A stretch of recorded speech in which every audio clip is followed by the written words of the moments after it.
Siapa di sini yang gampang banget marah meskipun itu hal sepele banget? Ayo ngaku.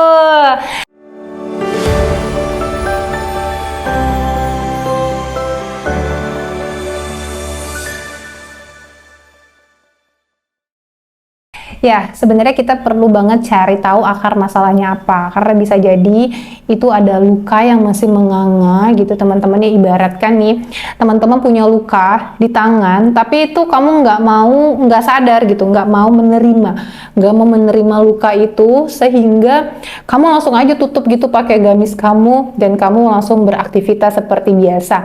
Sehingga kalau ada orang yang nyenggol sedikit aja, gimana reaksi kamu? Pasti bakal marah banget, karena rasanya sakit banget kesenggol pas di luka gitu kan. Dan kamu marah, kamu nyalahin dia kenapa kamu udah nyenggol aku gitu kan. Itu adalah sebuah perbuatan yang tidak baik dan tidak bisa diterima, tidak bisa ditoleransi. Wow, takut banget ya. Tapi coba bisa dibayangin kalau misalnya di tangan kamu nggak ada luka, terus kamu kesenggol sama orang, apa reaksi kamu? Memaklumi aja, karena emang nggak ada rasa sakit, nggak kenapa-napa, disenggol kayak gini kan nggak ada luka ya, nggak apa-apa. Tapi bayangin kalau di sini ada luka yang masih menganga banget, masih merah banget, belum kering, bahkan udah ditempel kayak gini tuh, bahkan nggak kesenggol pun kita masih ngerasain sakitnya ya teman-teman ya. Terus juga analoginya bisa banget, misalnya teman-teman kondisi hatinya tuh seperti gelas yang ada airnya juga airnya kotor karena isinya adalah emosi-emosi negatif. Kemudian tiba-tiba ada batu gitu yang masuk, apa yang terjadi? Ada gelasnya tuh dengan air yang penuh gitu ya, ada batu yang masuk, akan muncrat gitu ya, tumpah ke orang-orang juga, efeknya bisa ke orang, dan kamu juga nggak nyaman. Itu karena emang penuh banget emosi negatifnya, sehingga saat ada emosi negatif yang baru masuk, itu jadi duar gitu.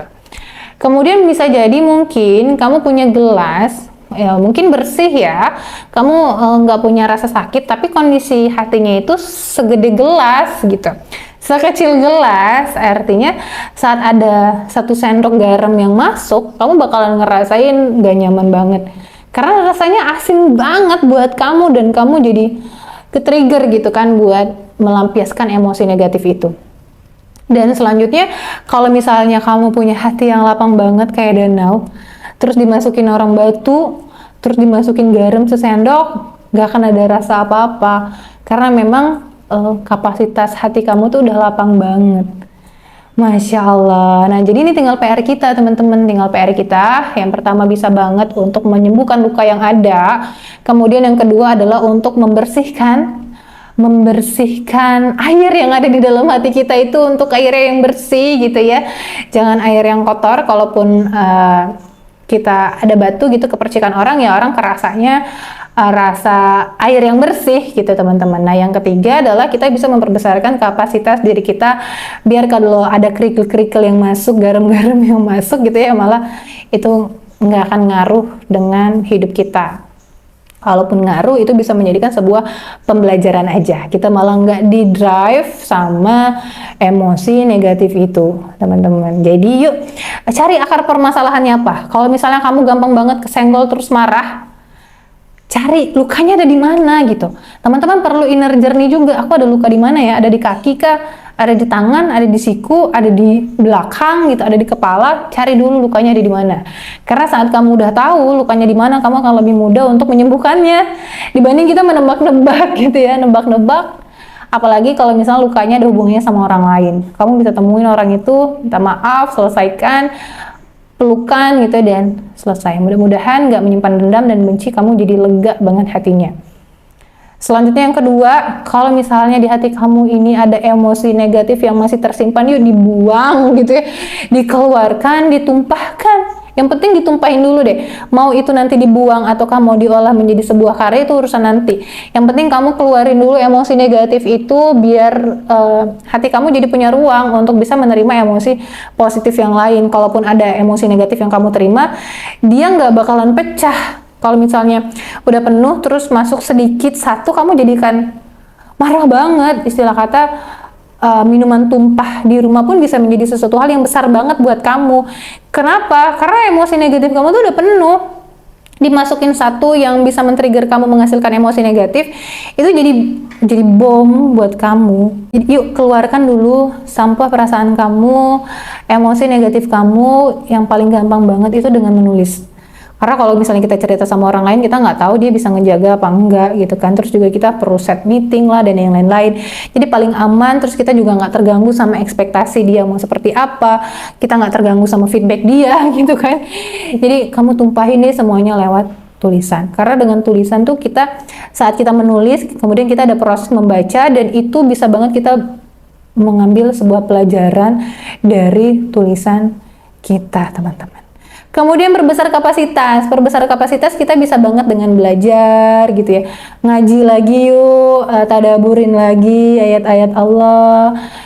Kemudian ketemu dengan orang-orang soleh, soleha gitu ya. Jadi pokoknya kita perluas lagi nih, yang tadinya ruangan kita tuh, ruangan hati kita tuh kayak gelas, yuk kita nyangkul dulu gitu ya, cari lapangan yang kosong, kita nyangkul, emang agak berat sih, nggak langsung kerasa hasilnya, tapi dengan kita nyangkul, kemudian terus kita dapat keberlimpahan melalui hujan, masuk airnya gitu kan, lama-lama dia akan membesar, dan kita siap gitu menghadapi apa aja yang akan terjadi di dalam hidup kita, apalagi sesuatu hal yang emang di luar kendali kita. Nah, ini yang perlu kita yakini banget bersama, karena bisa jadi yang men-trigger emosi negatif kita itu adalah sesuatu hal yang memang di luar kendali kita. Ya nggak apa-apa sebenarnya, itu kan di luar kendali kita.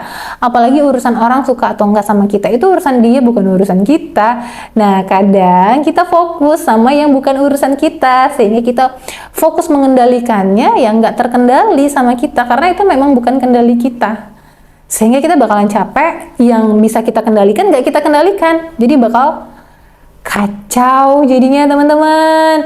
Ya, yuk mulai sekarang biar nggak gampang marah. Kasihan dong orang-orang yang kita sayang jadi kena dampak dari marah-marahnya kita. Yang pertama banget, yuk cari tahu lukanya di mana. Mungkin ada inner child, teman-teman bisa banget inner journey, bisa banget dengan menulis ya.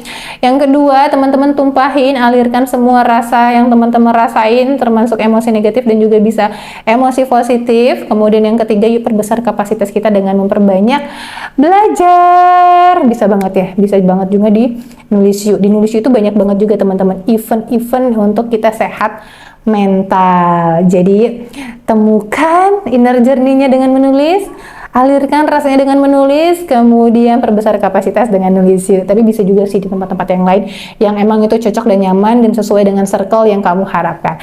Oke teman-teman, sampai ketemu di video-video selanjutnya.